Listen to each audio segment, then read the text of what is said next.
ಬರದಲ್ಲೂ ತಮಿಳುನಾಡಿಗೆ 4 ಟಿಎಂಸಿ ಕಾವೇರಿ ನೀರು ಬಿಡಬೇಕು ಅಂತ ಸಿಡಬ್ಲ್ಯೂಎಂಎ ನೀಡಿರುವ ಆದೇಶದ ವಿರುದ್ಧ ಕನ್ನಡಪರ ಸಂಘಟನೆಗಳು ಸಿಡಿದೆದ್ದಿವೆ. ಸಿಡಬ್ಲ್ಯೂಎಂಎ ನಿರ್ಧಾರ ಖಂಡಿಸಿ ಆಗಸ್ಟ್ 13ರಂದು ಕರ್ನಾಟಕ ಬಂದ್ಗೆ ಕನ್ನಡಪರ ಸಂಘಟನೆಗಳು ಕರೆ ಕೊಟ್ಟಿವೆ. ಬೆಂಗಳೂರಿನಲ್ಲಿ ಕನ್ನಡಪರ ಹೋರಾಟಗಾರ ವಾಟಾಳ್ ನಾಗರಾಜ್ ನೇತೃತ್ವದಲ್ಲಿ ನಡೆದ ವಿವಿಧ ಕನ್ನಡ ಸಂಘಟನೆಗಳ ನಾಯಕರು ಬಂದ್ ನಡೆಸುವ ಬಗ್ಗೆ ಒಮ್ಮತದ ನಿರ್ಧಾರ ಘೋಷಣೆ ಮಾಡಿದರು. ಆಗಸ್ಟ್ 13ರಂದು ಕರ್ನಾಟಕ ಬಂದ್ಗೆ ಖಾಸಗಿ ಶಾಲೆಗಳ ಒಕ್ಕೂಟ ಸಂಪೂರ್ಣ ಬೆಂಬಲ ಸೂಚಿಸಿದೆ. ಕ್ಯಾಂಪ್ಸ್ ಹಾಗೂ ರೂಪ್ಸಾ ಖಾಸಗಿ ಶಾಲೆಗಳ ಒಕ್ಕೂಟದಿಂದ ಬೆಂಬಲ ಘೋಷಣೆ ಮಾಡಿದೆ. ಶಾಲೆಗಳನ್ನು ಬಂದ್ ಮಾಡಿ ಸಹಕರಿಸುತ್ತೇವೆ ಅಂತ ಕ್ಯಾಂಪ್ಸ್ ಒಕ್ಕೂಟದ ಶಶಿಕುಮಾರ್ ಹೇಳಿದ್ದಾರೆ. ಕರ್ನಾಟಕ ಬಂದ್ಗೆ ಆದರ್ಶ ಆಟೋ ಯೂನಿಯನ್ ಬೆಂಬಲವನ್ನು ವ್ಯಕ್ತಪಡಿಸಿದೆ. ನಾವು ಕರ್ನಾಟಕ ಬಂದ್ಗೆ ಸಂಪೂರ್ಣ ಬೆಂಬಲ ಕೊಡ್ತೇವೆ. ಇದು ನಮ್ಮ ಆಟೋ ಚಾಲಕರ ಬದುಕಿನ ಪ್ರಶ್ನೆ ಕೂಡ ಹೌದು. ನಮ್ಮ ಸಂಘಟನೆಯಲ್ಲಿ 16,000 ಆಟೋಗಳಿದ್ದು ಆಗಸ್ಟ್ 13ಕ್ಕೆ ಕರ್ನಾಟಕ ಸಂಪೂರ್ಣವಾಗಿ ಸ್ತಬ್ಧ ಆಗುತ್ತೆ ಅಂತ ಯೂನಿಯನ್ ಅಧ್ಯಕ್ಷ ಮಂಜುನಾಥ್ ಹೇಳಿದ್ದಾರೆ. ತಮಿಳುನಾಡಿಗೆ 4 ಟಿಎಂಸಿ ಕಾವೇರಿ ನೀರು ಬಿಡಬೇಕು ಅನ್ನೋ ಸಿಡಬ್ಲ್ಯೂಎಂಎ ಆದೇಶ ಹಾಗೂ ರಾಜ್ಯ ಸರ್ಕಾರದ ವಿರುದ್ಧ ಬಿಜೆಪಿ ಹೋರಾಟಕ್ಕಿಳಿದಿದೆ. ಬಿಜೆಪಿ ರಾಜ್ಯಾಧ್ಯಕ್ಷ ಬಿವೈ ವಿಜಯೇಂದ್ರ ನೇತೃತ್ವದಲ್ಲಿ ಪ್ರತಿಭಟನೆ ನಡೆಸಲಾಯಿತು. ಬಳಿಕ ಕೆಆರ್ಎಸ್ಗೆ ಮುತ್ತಿಗೆ ಯತ್ನ ನಡೆಸಿದರು. ಪೊಲೀಸರ ಸರ್ಪಗಾವಲಿನ ನಡುವೆ ಕೆಆರ್ಎಸ್ ಜಲಾಶಯ ಪ್ರವೇಶಿಸಲು ಯತ್ನಿಸಿದರು. ಈ ವೇಳೆ ಪೊಲೀಸರು ಮತ್ತು ಬಿಜೆಪಿ ಕಾರ್ಯಕರ್ತರ ನಡುವೆ ತಳ್ಳಾಟ ನೂಕಾಟ ಸಹ ನಡೆಯಿತು. ಬಳಿಕ ಕಾರ್ಯಕರ್ತರನ್ನ ಪೊಲೀಸರು ವಶಕ್ಕೆ ಪಡೆದರು. ಇನ್ನು ಇದೇ ವೇಳೆ ಮಾತನಾಡಿದ ಬಿಜೆಪಿ ರಾಜ್ಯಾಧ್ಯಕ್ಷ ಬಿವೈ ವಿಜಯೇಂದ್ರ, ಕಾಂಗ್ರೆಸ್ ಮುಖ್ಯಮಂತ್ರಿ ಕುರ್ಚಿ ಕಾಳಗದಲ್ಲಿ ರೈತರ ಹಿತ ಮರೆತಿದ್ದಾರೆ. ಊರು ಕೊಳ್ಳೆ ಹೊಡೆದ ಮೇಲೆ ಕೋಟೆ ಬಾಗಿಲು ಹಾಕಿದಂಗೆ ಈಗ ಸರ್ವಪಕ್ಷ ಸಭೆ ಕರೆದಿದ್ದಾರೆ ಅಂತ ಆಕ್ರೋಶ ಹೊರಹಾಕಿದರು. ಕಾವೇರಿ ನಿಯಂತ್ರಣ ಸಮಿತಿ ನೀಡಿದ್ದ ಸೂಚನೆ ವಿರುದ್ಧ ಫ್ರೀಡಂ ಪಾರ್ಕ್ ಅಲ್ಲೂ ಪ್ರತಿಭಟನೆ ನಡೆದಿದೆ. ಹಿರಿಯ ಕಲಾವಿದ ಡಿಂಗ್ರಿ ನಾಗರಾಜ್ ನೇತೃತ್ವದಲ್ಲಿ ಪ್ರತಿಭಟನೆ ಮಾಡಲಾಗುತ್ತಿದೆ. ಫ್ರೀಡಂ ಪಾರ್ಕ್ ಮುಂಭಾಗ ಖಾಲಿ ಬಿಂದಿಗೆ ಹಿಡಿದು ಪ್ರತಿಭಟನೆ ಹಾಗೂ ಅಣಕು ಪ್ರದರ್ಶನ ಮಾಡಲಾಯಿತು. ಕರ್ನಾಟಕ ತಮಿಳುನಾಡಿನ ಮಧ್ಯೆ ಕಾವೇರಿ ಕಾಳಗ ಜೋರಾಗಿದೆ. ತಮಿಳುನಾಡಿಗೆ ಕಾವೇರಿ ನೀರು ಹರಿಸುವಂತೆ ಪ್ರಾಧಿಕಾರ ಸೂಚನೆ ಕೊಟ್ಟಿದ್ದಕ್ಕೆ ಕನ್ನಡಿಗರು ಆಕ್ರೋಶ ಹೊರಹಾಕಿದ್ದಾರೆ. ಈ ಬಗ್ಗೆ ಸಿಎಂ ಸುದ್ದಿಗೋಷ್ಠಿ ನಡೆಸಿ ಮಾತನಾಡಿದ್ದಾರೆ. ತಮಿಳುನಾಡಿಗೆ ಕಾವೇರಿ ನೀರು ಬಿಡಲ್ಲ, ಸರ್ವಪಕ್ಷ ಸಭೆ ಬಳಿಕ ಮುಂದಿನ ನಿರ್ಧಾರ ಕೈಗೊಳ್ಳುತ್ತೇವೆ ಅಂತ ಸಿಎಂ ಡಿಕೆ ಶಿವಕುಮಾರ್ ಹೇಳಿದರು. ಭಾನುವಾರ ಸರ್ವಪಕ್ಷ ಸಭೆಗೆ ಆಹ್ವಾನ ಕಳುಹಿಸಿದ್ದೇನೆ. ಸರ್ವಪಕ್ಷ ಸಭೆಯಲ್ಲಿ ಎಲ್ಲರ ಅಭಿಪ್ರಾಯ ಕೇಳುತ್ತೇನೆ. ಕಾನೂನಾತ್ಮಕವಾಗಿ ಚರ್ಚೆ ಬಳಿಕ ಮುಂದಿನ ತೀರ್ಮಾನ ತೆಗೆದುಕೊಳ್ಳಲಾಗುವುದು. ಕಾಂಗ್ರೆಸ್ ಸರ್ಕಾರವಿದ್ದಾಗಲೆಲ್ಲ ರಾಜ್ಯದ ಹಿತ ಮರೆತಿಲ್ಲ. ಇಂದು ಕೂಡ ರಾಜ್ಯದ ರೈತರ ಹಿತ ಕಾಪಾಡುತ್ತೇನೆ ಅಂತ ಹೇಳಿದರು. ಇನ್ನು ತಮಿಳುನಾಡಿಗೆ ಕಾವೇರಿ ನೀರು ಹರಿಸುವ ವಿಚಾರಕ್ಕೆ ಕರ್ನಾಟಕ ಬಂದ್ ಮಾಡೋದಕ್ಕೆ ಕರೆ ನೀಡಲಾಗಿದೆ. ಆದರೆ ಆಗಸ್ಟ್ 13ರಂದು ಕರ್ನಾಟಕ ಬಂದ್ ಬೇಡ ಅಂತ ಸಿಎಂ ಡಿಕೆ ಶಿವಕುಮಾರ್ ಮನವಿ ಮಾಡಿದ್ದಾರೆ. ಬಂದ್ನಿಂದ ಯಾವುದೇ ಪ್ರಯೋಜನ ಆಗಲ್ಲ. ಕೆಲವರು ಪ್ರತಿಭಟನೆ ಮಾಡಬಹುದು, ಆದರೆ ತಕರಾರಿಲ್ಲ. ವಾಸ್ತವ ಸ್ಥಿತಿ ಅರ್ಥ ಮಾಡಿಕೊಂಡು ಪ್ರತಿಭಟನೆ ಕೈ ಬಿಡಬೇಕು ಅಂತ ಡಿಕೆ ಶಿವಕುಮಾರ್ ಹೇಳಿದರು. ರಾಜ್ಯದಲ್ಲಿ ತಲೆದೋರಿರುವ ಮಳೆ ಕೊರತೆ ಹಾಗೂ ನೀರಿನ ಬಿಕ್ಕಟ್ಟಿನ ಕುರಿತು ಮುಖ್ಯಮಂತ್ರಿ ಡಿಕೆ ಶಿವಕುಮಾರ್ ಮಾತನಾಡಿದ್ದಾರೆ. ಈ ಬಾರಿ ತಮಿಳುನಾಡಿಗೆ ಅತ್ಯಂತ ಕಡಿಮೆ ಪ್ರಮಾಣದ ನೀರನ್ನು ಹರಿಸಲಾಗಿದೆ. ಜುಲೈನಲ್ಲಿ 0.6 ಟಿಎಂಸಿ ನೀರನ್ನಷ್ಟೇ ರಿಲೀಸ್ ಮಾಡಿದ್ದೇವೆ. ಆದರೆ 177 ಟಿಎಂಸಿ ನೀರು ಬಿಡಲೇಬೇಕು ಅಂತ ಇದೆ. ಸಂಕಷ್ಟದ ಸಮಯದಲ್ಲಿ ಕಡಿಮೆ ನೀರು ಬಿಡಬಹುದು ಎಂದು ಸ್ಪಷ್ಟಪಡಿಸಿದ್ದಾರೆ. ಇನ್ನು ರಾಜ್ಯಕ್ಕೆ ತಮಿಳುನಾಡು ಸಿಎಂ ವಿಜಯ್ ಭೇಟಿ ಸದ್ಯಕ್ಕಿಲ್ಲ ಅಂತ ಸಿಎಂ ಡಿಕೆ ಶಿವಕುಮಾರ್ ಸ್ಪಷ್ಟಪಡಿಸಿದ್ದಾರೆ. ಬೆಂಗಳೂರಿಗೆ ಸಿಎಂ ವಿಜಯ್ ಭೇಟಿ ಮುಂದೂಡಿಕೆಯಾಗಿದೆ. ಪರಿಸ್ಥಿತಿ ತಿಳಿಯಾದ ಬಳಿಕ ಚರ್ಚೆ ನಡೆಸೋಣ ಅಂತ ಹೇಳಿದರು. ಕಾವೇರಿ ನೀರು ಬಿಡುಗಡೆಗೆ ಸಿಡಬ್ಲ್ಯೂಎಂಎ ಆದೇಶಕ್ಕೆ ಸಂಬಂಧಪಟ್ಟ ಹಾಗೆ ಬೆಂಗಳೂರಲ್ಲಿ ಸಚಿವ ಸತೀಶ್ ಜಾರಕಿಹೊಳಿ ಪ್ರತಿಕ್ರಿಯಿಸಿದ್ದಾರೆ. ಸರ್ವಪಕ್ಷ ಸಭೆಯಲ್ಲಿ ಚರ್ಚೆ ಮಾಡಿ ಮುಂದಿನ ನಿರ್ಧಾರ ಮಾಡಬೇಕು ಅಂತ ಹೇಳಿದರು. ಇನ್ನು ಮಂಡ್ಯ ಶಾಸಕ ಗಣಿಗ ರವಿಕುಮಾರ್ ಪ್ರತಿಕ್ರಿಯಿಸಿದ್ದು, ನೀರು ಬಿಡಲ್ಲ ಅಂತ ಸಿಎಂ ಹೇಳಿದ್ರು, ಪ್ರತಿಭಟನೆ ಮಾಡ್ತಿರೋದು ಯಾಕೆ ಅಂತ ಬಿಜೆಪಿಯನ್ನ ಪ್ರಶ್ನಿಸಿದ್ದಾರೆ.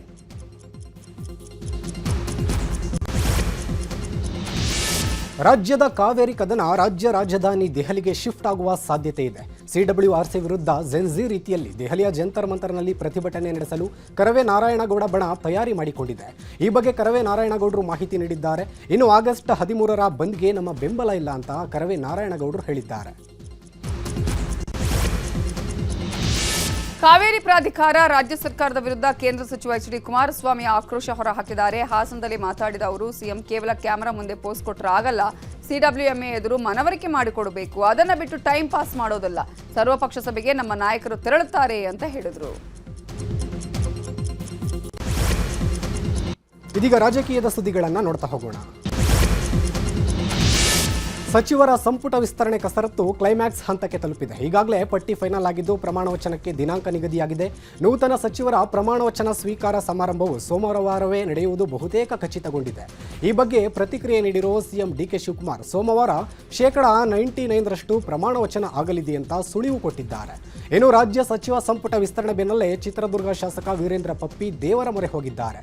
ಶಾಸಕ ವೀರೇಂದ್ರ ಪಪ್ಪಿ ಚಳ್ಳಕೆರೆಯ ತಮ್ಮ ನಿವಾಸದಲ್ಲಿ ಹೋಮ ಹವನ ಹಾಗೂ ವಿಶೇಷ ಪೂಜೆ ಸಲ್ಲಿಸಿದ್ದಾರೆ. ನಾಳೆ ಪ್ರಧಾನಿ ನರೇಂದ್ರ ಮೋದಿ ಮೈಸೂರಿಗೆ ಆಗಮಿಸಲಿದ್ದಾರೆ. ಇದರ ಹಿನ್ನೆಲೆ ಮುಖ್ಯಮಂತ್ರಿ ಡಿಕೆ ಶಿವಕುಮಾರ್ ಮೈಸೂರು ಪ್ರವಾಸ ಕೈಗೊಂಡಿದ್ದಾರೆ. ಸ್ವಾಮಿ ವಿವೇಕಾನಂದ ಸಾಂಸ್ಕೃತಿಕ ಯುವಜನ ಕೇಂದ್ರ ವಿವೇಕ ಸ್ಮಾರಕ ಉದ್ಘಾಟನೆಯಲ್ಲಿ ಪ್ರಧಾನಿ ಜೊತೆ ಸಿಎಂ ಭಾಗಿಯಾಗಲಿದ್ದಾರೆ. ಕಾರ್ಯಕ್ರಮ ಮುಗಿದ ನಂತರ ಸಂಜೆ 5:15ಕ್ಕೆ ಪ್ರಧಾನಿ ಅವರನ್ನ ಸಿಎಂ ಬೀಳ್ಕೊಡಲಿದ್ದಾರೆ. ಲೋಕಸಭಾ ವಿಪಕ್ಷ ನಾಯಕ ರಾಹುಲ್ ಗಾಂಧಿ ವಿರುದ್ಧ ಅವಮಾನಕರ ಹೇಳಿಕೆ ಹಿನ್ನೆಲೆ ಶಾಸಕ ಯಶ್ಪಾಲ್ ಸುವರ್ಣ ವಿರುದ್ಧ ಕಾಂಗ್ರೆಸ್ ಕಾರ್ಯಕರ್ತರು ಪ್ರತಿಭಟನೆ ನಡೆಸಿದ್ದಾರೆ. ಉಡುಪಿ ಜಿಲ್ಲಾ ಕಾಂಗ್ರೆಸ್ನಿಂದ ಬೃಹತ್ ಪ್ರತಿಭಟನೆ ನಡೆದಿದೆ.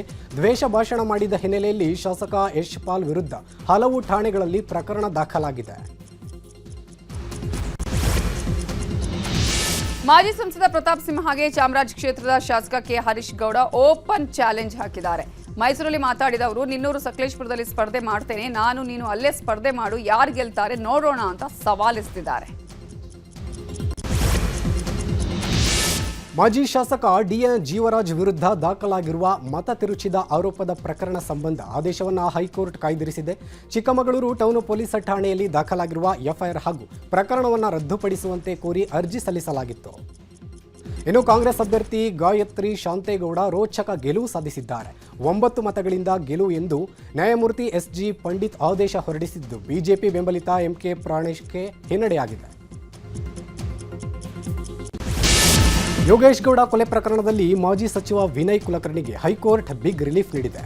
ವಿನಯ್ ಕುಲಕರ್ಣಿಗೆ ಜನಪ್ರತಿನಿಧಿಗಳ ವಿಶೇಷ ನ್ಯಾಯಾಲಯ ವಿಧಿಸಿದ್ದ ಜೀವಾವಧಿ ಶಿಕ್ಷೆಯನ್ನು ಅಮಾನತಿನಲ್ಲಿಟ್ಟು ಜಾಮೀನು ಮಂಜೂರು ಮಾಡಿದೆ. ಮಾಜಿ ಸಚಿವ ವಿನಯ್ ಕುಲಕರ್ಣಿಗೆ ಜಾಮೀನು ಪ್ರಕಟ ಹಿನ್ನೆಲೆ ಹೋರಾಟಗಾರ ಬಸವರಾಜ್ ಕೊರವರ ಪ್ರತಿಕ್ರಿಯೆ ಕೊಟ್ಟಿದ್ದಾರೆ. ತೀರ್ಪಿಗೆ ತಡೆಯಾಜ್ಞೆ ಸಿಕ್ಕಿರೋ ಸಂಗತಿ ಬೇಸರದ್ದು. ಈ ಪ್ರಕರಣದಲ್ಲಿ ಸ್ಟೇ ಅಲ್ಲ, ಜಾಮೀನು ಕೂಡ ಸಿಗಬಾರ್ದಾಗಿತ್ತು. ಆದೇಶ ಪ್ರಶ್ನಿಸಿ ಸುಪ್ರೀಂ ಕೋರ್ಟ್ ಮೊರೆ ಹೋಗ್ತೇವೆ ಅಂತ ಹೇಳಿದರು. ರೇಣುಕಾಸ್ವಾಮಿ ಕೊಲೆ ಕೇಸಲ್ಲಿ ಜೈಲು ಪಾಲಾಗಿರುವ ನಟ ದರ್ಶನ್ರನ್ನ ಪತ್ನಿ ವಿಜಯಲಕ್ಷ್ಮಿ ಭೇಟಿಯಾಗಿದ್ದಾರೆ. ಪರಪ್ಪನ ಅಗ್ರಹಾರ ಜೈಲಿಗೆ ಹಣ್ಣುಗಳನ್ನು ತೆಗೆದುಕೊಂಡು ಬಂದು ವಿಜಯಲಕ್ಷ್ಮಿ ಪತಿ ಜೊತೆ ಮಾತನಾಡಿದ್ದಾರೆ. ಈಗ ರಾಜ್ಯದ ವಿದ್ಯಮಾನಗಳನ್ನು ನೋಡೋಣ. ರಾಜ್ಯದಲ್ಲಿ ಮುಂಗಾರು ಮಳೆ ಕೈಕೊಟ್ಟಿದೆ. ಇದರಿಂದ ಹಲವು ಜಿಲ್ಲೆಗಳಲ್ಲಿ ಬರಗಾಲ ಎದುರಾಗಿದೆ. ಇದರಿಂದ ಜನರು ಗುಳೆ ಹೋಗ್ತಿದ್ದಾರೆ. ಇದನ್ನ ತಡೆಯೋದಕ್ಕೆ ಗ್ರಾಮೀಣಾಭಿವೃದ್ಧಿ ಸಚಿವ ಈಶ್ವರ್ ಖಂಡ್ರೆ ಪ್ರಯತ್ನ ಪಡ್ತಿದ್ದಾರೆ. ಭಾರೀ ಮಳೆಯಿಂದಾಗಿ ಮಹಾರಾಷ್ಟ್ರದ ಕೊಯ್ನಾ ಹಾಗೂ ರಾಧಾನಗರಿ ಜಲಾಶಯಗಳು ಭರ್ತಿಯಾಗಿವೆ. ಹೀಗಾಗಿ ಜಲಾಶಯಗಳಿಂದ ಅಪಾರ ಪ್ರಮಾಣದ ನೀರನ್ನು ದೂದ್ಗಂಗಾ ಹಾಗೂ ಕೃಷ್ಣಾ ನದಿಗಳ ಮೂಲಕ ಬಿಡುಗಡೆ ಮಾಡಲಾಗಿದೆ. ಇನ್ನು ಮಹಾರಾಷ್ಟ್ರದ ಕೊಲ್ಹಾಪುರ ಜಿಲ್ಲೆಯ ಶಿರೋಳಿ ತಾಲೂಕಿನ ಪಶುವೈದ್ಯರ ನೇಮಕಾತಿ ಅಕ್ರಮ ವಿಚಾರವು ದಿನಕ್ಕೊಂದು ತಿರುವು ಪಡೆದುಕೊಳ್ತಿದೆ. ಇದೀಗ ಎಫ್ಐಆರ್ ದಾಖಲಿಸುವ ಹಿಂದೆ ಒತ್ತಡ ಇತ್ತು ಅಂತ ಹೇಳಲಾಗ್ತಿದ್ದಂತೆ ದೂರುದಾರರ ವಾಟ್ಸಪ್ ಸಂಭಾಷಣೆ ನ್ಯೂಸ್ 18ಗೆ ಲಭ್ಯ ಆಗಿದ್ದು ಪ್ರಕರಣದಲ್ಲಿ ಹೊಸ ಅನುಮಾನಗಳಿಗೆ ಎಡೆ ಮಾಡಿಕೊಟ್ಟಿದೆ. ರಾಹುಲ್ ಗಾಂಧಿ ವಿರುದ್ಧ ಅವಮಾನಕರ ಹೇಳಿಕೆ ಹಿನ್ನೆಲೆ ಶಾಸಕ ಯಶ್ಪಾಲ್ ಸುವರ್ಣ ವಿರುದ್ಧ ಕಾಂಗ್ರೆಸ್ ಕಾರ್ಯಕರ್ತರು ಪ್ರತಿಭಟನೆ ನಡೆಸಿದ್ದಾರೆ. ಶಾಸಕರ ವಿರುದ್ಧ ಕಠಿಣ ಕ್ರಮ ಕೈಗೊಳ್ಳಬೇಕು ಅಂತ ಕಾಂಗ್ರೆಸ್ ಕಾರ್ಯಕರ್ತರು ಆಗ್ರಹಿಸಿದ್ದಾರೆ. ಬಿಜೆಪಿ ರಾಷ್ಟ್ರೀಯ ವಕ್ತಾರ ಶಹಜಾದ್ ಪೂನಾವಾಲಾ ಅವರು ಪಕ್ಷದ ಪ್ರಾಥಮಿಕ ಸದಸ್ಯತ್ವಕ್ಕೆ ರಾಜೀನಾಮೆ ನೀಡಿದ್ದಾರೆ ಎನ್ನಲಾಗಿದೆ. ತಮ್ಮ ರಾಜೀನಾಮೆಗೆ ವೈಯಕ್ತಿಕ ಕಾರಣಗಳನ್ನು ಉಲ್ಲೇಖಿಸಿರುವುದಾಗಿ ವರದಿಯಾಗಿದೆ. ಅಯೋಧ್ಯೆ ರಾಮ ಮಂದಿರ ದೇಣಿಗೆ ದುರ್ಬಳಕೆ ಆರೋಪ ಖಂಡಿಸಿ ಇಂಡಿಯಾ ಒಕ್ಕೂಟದ ಸಂಸದರು ವಿಶಿಷ್ಟ ರೀತಿಯಲ್ಲಿ ಪ್ರತಿಭಟನೆ ಮಾಡಿದರು. ಸಂಸತ್ ಭವನದ ಆವರಣದಲ್ಲಿ ಸಂಸದ ಪಪ್ಪು ಯಾದವ್ ಕಾವಿ ವಸ್ತ್ರ ಧರಿಸಿ ಅರ್ಚಕರ ವೇಷದಲ್ಲಿ ಕಾಣಿಸಿಕೊಂಡರು. ಸಂಸತ್ ಎದುರು ಸಂಸದೆ ಪ್ರಿಯಾಂಕಾ ವಾದ್ರಾ ನೇತೃತ್ವದಲ್ಲಿ ಮಹಿಳಾ ಸಂಸದರು ಪ್ರತಿಭಟನೆ ನಡೆಸಿದರು. ಅಧಿವೇಶನಕ್ಕೆ ಬರದೆ ಕೇಂದ್ರ ಗೃಹ ಸಚಿವ ಅಮಿತ್ ಶಾ ನಾಪತ್ತೆಯಾಗಿದ್ಯಾಕೆ, ಅಧಿವೇಶನಕ್ಕೆ ಬನ್ನಿ ಅಂತ ಪ್ರಿಯಾಂಕಾ ವಾದ್ರಾ ಸೇರಿದಂತೆ ಇಂಡಿಯಾ ಕೂಟದ ಮಹಿಳಾ ಸಂಸದರು ಆಗ್ರಹಿಸಿದರು. ಜಮ್ಮು ಮತ್ತು ಕಾಶ್ಮೀರ ಸಿಎಂ ಒಮರ್ ಅಬ್ದುಲ್ಲಾ ಪತ್ನಿ ಪಾಯಲ್ ದಾಂಪತ್ಯ ಅಂತ್ಯಗೊಂಡಿದೆ. ವಿವಾಹ ವಿಚ್ಛೇದನಕ್ಕೆ ಸುಪ್ರೀಂ ಕೋರ್ಟ್ ಅನುಮೋದನೆ ಕೊಟ್ಟಿದೆ. ಪರಸ್ಪರ ಒಪ್ಪಿಗೆಯೊಂದಿಗೆ ದಾಂಪತ್ಯ ಜೀವನವನ್ನು ಅಂತ್ಯಗೊಳಿಸಲು ಇಬ್ಬರು ತೀರ್ಮಾನಿಸಿರುವುದಾಗಿ ಕೋರ್ಟ್ಗೆ ತಿಳಿಸಿದ್ದಾರೆ. ಮಹಾರಾಷ್ಟ್ರದ ಭಿವಾಂಡಿಯಲ್ಲಿ 4 ಅಂತಸ್ತಿನ ಕಟ್ಟಡ ಕುಸಿದು 9 ಮಂದಿ ಸಾವನ್ನಪ್ಪಿದ್ದಾರೆ.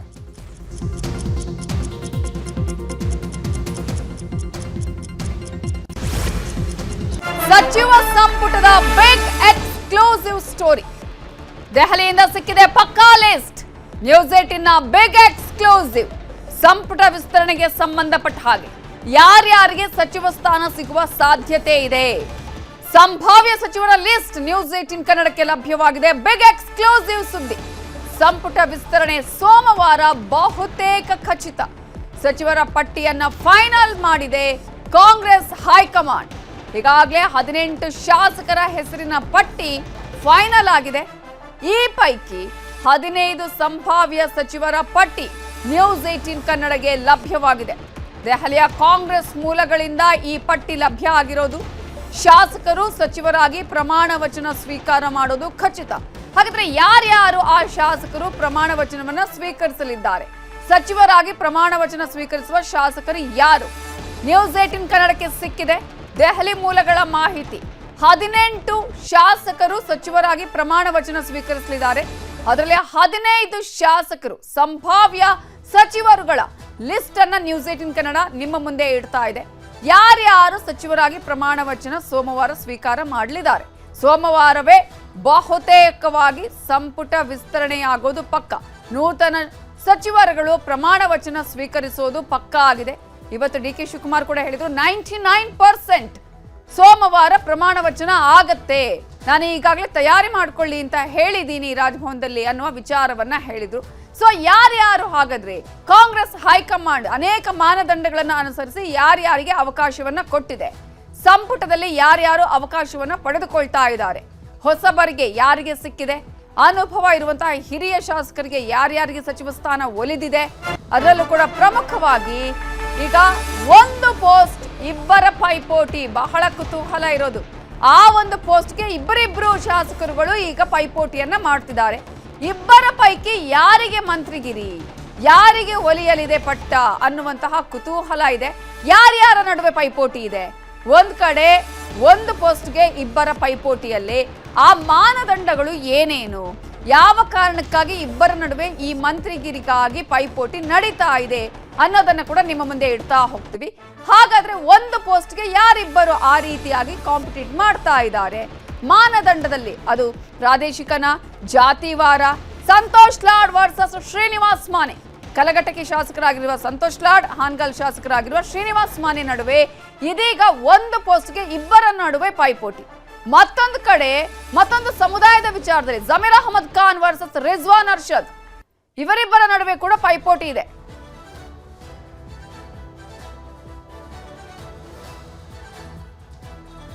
ಸೊ ಈಗಾಗಲೇ 15 ಶಾಸಕರುಗಳು ಸಚಿವರಾಗಿ ಪ್ರಮಾಣ ವಚನ ಸ್ವೀಕರಿಸೋದು ಯಾರು ಪಕ್ಕ ಅನ್ನೋದ್ರ ಬಗ್ಗೆ ಕೂಡ ನ್ಯೂಸ್ 18 ಕನ್ನಡಕ್ಕೆ ಲಭ್ಯ ಆಗಿದೆ ಮಾಹಿತಿ. ಇದರ ಬಗ್ಗೆ ಇನ್ನಷ್ಟು ಡೀಟೇಲ್ಸ್ ಅನ್ನ ಕೊಡೋದಿಕ್ಕೆ ನಮ್ಮ ಪೊಲಿಟಿಕಲ್ ಬ್ಯೂರೋ ಹೆಡ್ ಆಗಿರುವಂತಹ ಚಿದಾನಂದ ಪಟೇಲ್ ಇದೀಗ ನೇರ ಸಂಪರ್ಕದಲ್ಲಿ ಜಾಯಿನ್ ಆಗಿದ್ದಾರೆ.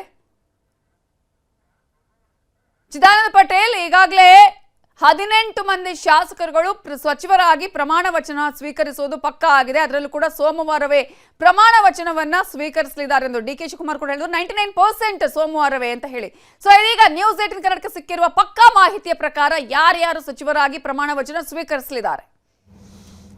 ನವಿತಾ ಜೈನ್, ಜಾತಿ ಆಧಾರದ ಮೇಲೆ, ಪ್ರಾದೇಶಿಕತೆ ಆಧಾರದ ಮೇಲೆ ಮತ್ತು ಸಚಿವರಾಗತಕ್ಕಂಥವರ ಅವರ ಮಾಸ್ ಲೀಡರ್ಶಿಪ್ ಆಧಾರದ ಮೇಲೆ ಇದೀಗ ಸಂಪುಟಕ್ಕೆ ಸೇರ್ಪಡೆಗೊಳ್ಳಲಿಕ್ಕೆ ತೀರ್ಮಾನವನ್ನು ಮಾಡಿರ್ತಕ್ಕಂಥದ್ದು. ಈಗಾಗಲೇ ಎಲ್ಲೊಂದು ಕಡೆ ಕೊನೆಗಳಿಗೂ ಕೂಡ ಜಮೀರ್ ಅಹಮದ್ ಅವರ ಹೆಸರು ಲಭ್ಯ ಇರಲಿಲ್ಲ. ಆದರೆ ಇದೀಗ ಜಮೀರ್ ಅಹಮದ್ ಖಾನ್ ಮತ್ತು ರಿಜ್ವಾನ್ ಅರ್ಷದ್ ನಡುವೆ ಪೈಪೋಟಿ ಇರ್ತಕ್ಕಂಥದ್ದು. ರಿಜ್ವಾನ್ ಅರ್ಷದ್ ಪರವಾಗಿ ಅನೇಕರು ಬ್ಯಾಟಿಂಗನ್ನು ಮಾಡಿರ್ತಕ್ಕಂಥದ್ದು. ಭಾಳಷ್ಟು ಜನರು ಕೃಷ್ಣ ಬೈರೇಗೌಡ ಟೀಮು ಮತ್ತು ಸುನೀಲ್ ಕನಗೋಳು ಸೇರಿದಂತೆ ಅನೇಕರು ಬ್ಯಾಟಿಂಗ್ ಮಾಡಿರ್ತಕ್ಕಂಥ. ಆದರೆ ಜಮೀರ್ ಅಹಮದ್ ರವರ ದಾವಣಗೆರೆ ಚುನಾವಣೆ ಸಂದರ್ಭದಲ್ಲಿ ಎಲ್ಲೊಂದು ಕಡೆ ಪಕ್ಷ ವಿರೋಧಿ ಚಟುವಟಿಕೆ ಮಾಡಿದಂತೆ ಗಂಭೀರ ಆರೋಪ ಇತ್ತು. ಆರೋಪಕ್ಕೆ ಸಂಬಂಧಪಟ್ಟ ಈಗಾಗಲೇ ಜಮೀರ್ ಅಹಮದ್ ರವರು ಸಾರ್ವಜನಿಕ ಕ್ಷಮೆ ಕೇಳಿರುವಂಥದ್ದು ಮತ್ತು ನಾಯಕರ ಕ್ಷಮೆಯನ್ನು ಕೂಡ ಕೇಳಿರ್ತಕ್ಕಂಥದ್ದು.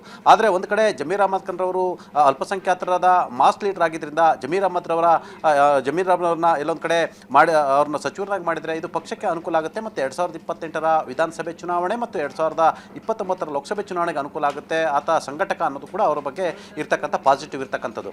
ಜೊತೆಗೆ ಇದೀಗ ಈ ಸಂದರ್ಭದಲ್ಲಿ ರಿಜ್ವಾನ್ ಅರ್ಷದ್ ಅಥವಾ ಜಮೀರ್ ಅಹಮದ್ ಇಬ್ಬರ ಅವರಲ್ಲಿ ಒಬ್ಬರನ್ನು ಮಾಡೋ ಸಾಧ್ಯತೆ ಇರ್ತಕ್ಕಂಥದ್ದು. ಇನ್ನು ಉತ್ತರ ಕರ್ನಾಟಕ ಭಾಗದಲ್ಲಿ ಯಾಕಂತ ಹೇಳಿದ್ರೆ ಈಗಾಗಲೇ ರಹೀಂ ಖಾನ್ ರವರನ್ನ ಸಂಪುಟದಿಂದ ಕೈ ಬಿಟ್ಟಿರೋದ್ರಿಂದ ಅವ್ರನ್ನ ಸಂಪುಟಕ್ಕೆ ಸೇರ್ಪಡೆ ಮಾಡದೇ ಇರತಕ್ಕ ಕಾರಣಕ್ಕಾಗಿ ಇದೀಗ ಕಲಬುರಗಿ ಉತ್ತರ ಕ್ಷೇತ್ರದ ಶಾಸಕಿಯಾಗಿರ್ತಕ್ಕಂಥ ಖನಿಜಾ ಫಾತಿಮಾ ಮತ್ತು MLC ಆಗಿರ್ತಕ್ಕಂಥ ಸಲೀಂ ಅಹಮದ್ ನಡುವೆ ಪೈಪೋಟಿ ಇರ್ತಕ್ಕಂಥದ್ದು. ಇನ್ನು ಈಡಿಗ ಸಮುದಾಯದಿಂದ ಒಂದು ಕಡೆ ಪ್ರದೇಶ ಕಾಂಗ್ರೆಸ್ ಸಮಿತಿ ಅಧ್ಯಕ್ಷ BK ಹರಿಪ್ರಸಾದ್ ಅವರು ಗವಿಯಪ್ಪರ ಹೆಸರನ್ನು ಮುನ್ನೆಲೆಗೆ ತಂದಿರತಕ್ಕಂಥದ್ದು ಮತ್ತು ಮಧು ಬಂಗಾರಪ್ಪ ಮತ್ತು ಗವಿಯಪ್ಪರ ನಡುವೆ ಪೈಪೋಟಿ ಇರ್ತಕ್ಕಂಥದ್ದು. ಅದೇ ರೀತಿ ರೋಣದ ಹಿರಿಯ ಶಾಸಕ ಆಗಿರ್ತಕ್ಕಂಥ 4 ಬಾರಿ ಶಾಸಕರಾಗಿರ್ತಕ್ಕಂಥ GS ಪಾಟೀಲ್ ಅವರ ಹೆಸರು ಕೂಡ ಮುನ್ನೆಲೆಗೆ ಬಂದಿರತಕ್ಕಂಥದ್ದು. ಹೊಸ ಮುಖಗಳು ಅಂತ ಹೇಳಿದ್ರೆ ಎಲ್ಲೊಂದು ಕಡೆ ಪರಿಶಿಷ್ಟ ಜಾತಿ ಎಡಗೈಯಿಂದ ಇದೀಗ ಬಸಂತಪ್ಪರ ಹೆಸರು ಈಗ ಮುನ್ನೆಲೆಗೆ ಬಂದಿರತಕ್ಕಂಥದ್ದು. ದಾವಣಗೆರೆಯಿಂದ ಇಬ್ಬರ ಹೆಸರು ಕೇಳಿ ಬರ್ತಿರ್ತಕ್ಕಂಥದ್ದು. ಅದರಲ್ಲಿ ಪ್ರಮುಖವಾಗಿ ಮಾಜಿ ಸಚಿವರಾಗಿರ್ತಕ್ಕಂಥ SS ಮಲ್ಲಿಕಾರ್ಜುನ ಮತ್ತು ಬಸಂತಪ್ಪರ ಹೆಸರು ಕೂಡ ಮುನ್ನೆಲೆಗೆ ಬಂದಿರತಕ್ಕಂಥದ್ದು. ಈ ಎಲ್ಲ ಬೆಳವಣಿಗೆ ನಡುವೆ ಮೂಡಿಗೆರೆ ಶಾಸಕಿಯಾಗಿರ್ತಕ್ಕಂಥ ನಯನಾ ಮೋಟಮ್ಮ ಇವರು ಮೊದಲ ಬಾರಿ ಆಯ್ಕೆಯಾದಂಥವರು ಮತ್ತು ಆರತಿ ಕೃಷ್ಣ ನಡುವೆ ಪೈಪೋಟಿ ಇರ್ತಕ್ಕಂಥದ್ದು. ಈ ಎಲ್ಲದರ ನಡುವೆ ಕೂಡ ಇದೀಗ ಹೊಸ ಮುಖದ ಚರ್ಚೆ ಆಗ್ತಿರ್ತಕ್ಕಂಥದ್ದು. ನಂಜನಗೂಡಿನ ಶಾಸಕರಾಗಿರ್ತಕ್ಕಂಥ ದರ್ಶನ್ ಧ್ರುವನಾರಾಯಣರ ಹೆಸರು ಇದೀಗ ಮುನ್ನೆಲೆಗೆ ಬಂದಿರತಕ್ಕಂಥದ್ದು. ಇನ್ನು ಯುವಕರಿದ್ದಾರೆ, ಅವರು ವಿದೇಶದಲ್ಲಿ ಎಲ್ಲೊಂದು ಕಡೆ ಲಾಪದೇವಿಯನ್ನು ಮಾಡಿರ್ತಕ್ಕಂಥದ್ದು. ಇನ್ನು ಯುವಕರಿದ್ದಾರೆ, ಇವರು ಇಂಥವ್ರನ್ನ ಬೆಳೆಸಿದ್ರೆ ಎಲ್ಲೊಂದು ಕಡೆ ಪಕ್ಷದ ಅಸೆಟ್ ಆಗ್ತಾರೆ ಅನ್ನೋ ಕಾರಣಕ್ಕಾಗಿ ಮತ್ತು ಅವರ ತಂದೆ ಪಕ್ಷಕ್ಕಾಗಿ ಕೊಟ್ಟಿರ್ತಕ್ಕಂಥ ಕೊಡುಗೆ ಇವೆಲ್ಲವರು ಕೂಡ ಸ್ಮರಣಿಕೆಯಾಗಿ ಇಟ್ಟುಕೊಂಡು ದರ್ಶನ್ ಧ್ರುವನಾರಾಯಣ ಹೆಸರು ಕೂಡ ಇದೀಗ ಮುನ್ನೆಲೆಗೆ ಬಂದಿರತಕ್ಕಂಥದ್ದು. ಮತ್ತು ಶರತ್ ಬಚ್ಚೇಗೌಡರ ಪರವಾಗಿ ಸ್ವತಃ ಪ್ರಿಯಾಂಕ್ ಖರ್ಗೆ ಮತ್ತು ಮಲ್ಲಿಕಾರ್ಜುನ್ ಖರ್ಗೆ ಅವರು ಕೂಡ ಬ್ಯಾಟಿಂಗನ್ನು ಮಾಡಿರ್ತಕ್ಕಂಥದ್ದು. ಶರತ್ ಬಚ್ಚೇಗೌಡರ ಹೆಸರು ಮುನ್ನೆಲೆಗೆ ಬಂದಿರತಕ್ಕಂಥದ್ದು. ಇವರು ಒಕ್ಕಲಿಗ ಕೋಟದಿಂದ ಬಂದಿರತಕ್ಕಂಥ. ಆದರೆ HC ಬಾಲಕೃಷ್ಣ, ಚಲುವರಾಯಸ್ವಾಮಿ, ಶಿವಲಿಂಗೇಗೌಡ, M ಕೃಷ್ಣಪ್ಪ ಈ 4ರಲ್ಲಿ ಒಬ್ಬರನ್ನು ಮಾಡುವ ಸಾಧ್ಯತೆ ಇದೆ ಅಂತ ಹೇಳಲಾಗ್ತದೆ. ಬಹುತೇಕ ರೇಸ್ನಲ್ಲಿ ಇದೀಗ ಅರಸೀಕೆರೆಯ ಶಾಸಕರಾಗಿರ್ತಕ್ಕಂಥ ಶಿವಲಿಂಗೇಗೌಡರ ಹೆಸರು ಮುನ್ನೆಲೆಗೆ ಬಂದಿರತಕ್ಕಂಥದ್ದು.